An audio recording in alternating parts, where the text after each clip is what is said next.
एक और खबर आपको देते हैं कि सुप्रीम कोर्ट में रेलवे की जमीनों की लीज से मुतालिक केस की समाअत हुई। पूरी दुनिया में साबित हो गया कि रियासती इदारों का काम कारोबार करना नहीं है। चीफ जस्टिस की जानिब से कहा गया है। इसी पर हम बात करेंगे। हमारे नुमाइंदे हमारे साथ मौजूद हैं, तैयब बलोच। जी तैयब।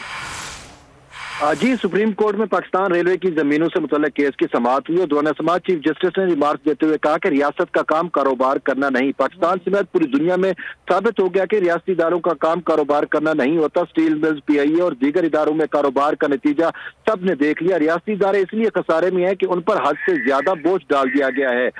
प्रोजेक्ट और PIDC सीमैट प्रोजेक्ट कारोबार की वजह से खत्म हो गए। किसी भी रियासती इदारे को कारोबार करने से पहले पार्लियामेंट से इजाजत लेना होती है। सुप्रीम कोर्ट ने पाकिस्तान रेलवे को अवामी इस्तेमाल के लिए जमीन लीज पर देने की इजाजत दे दी और सुप्रीम कोर्ट का कहना था कि पाकिस्तान रेलवे की लीज होने के बाद जमीनों की हैसियत जो है वो तब्दील ना की जाए। पाकिस्तान रेलवे की जमीन पर पार्क जो है इस पर तमीरात ना की जाए, ये कहा गया है सुप्रीम कोर्ट की जानिब से। बहुत शुक्रिया आपका तैयब बलोच। अगर आपको ये वीडियो पसंद आई है तो हमारे चैनल को सब्सक्राइब करें और बेल आइकन पर क्लिक करें। 2022 बहुत सारे तोहफे भी देखे गया पाकिस्तान की आवाम को।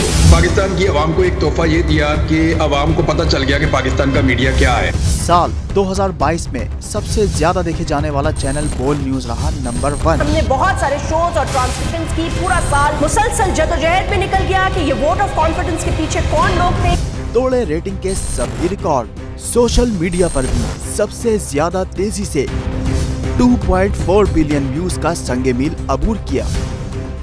एंकर्स को भी आवाम में सबसे ज्यादा मकबूलियत मिली और सोशल मीडिया पर भी बोल रहा सब पर भारी।